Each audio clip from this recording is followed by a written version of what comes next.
Assistant commissioner Dunyapur سید وسیم حسن نے تحصیل head quarter ہسپتال میں انسداد پولیو مہم کا افتتاح کیا۔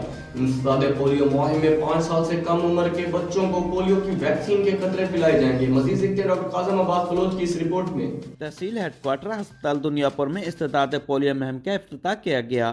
Assistant commissioner Syed Wasim Hassan, deputy district health officer doctor Mansoor ul Haq, D S P circle Dunyapur Ghulam Dastgir اور ایس ایچ او تھانہ سٹی دنیاپور رئیس علی انصر و دیگر نے 5 سال سے کم عمر بچوں کو پولیو ویکسین کے قطرے پلا کر انسداد پولیو مہم کا افتتاح کیا۔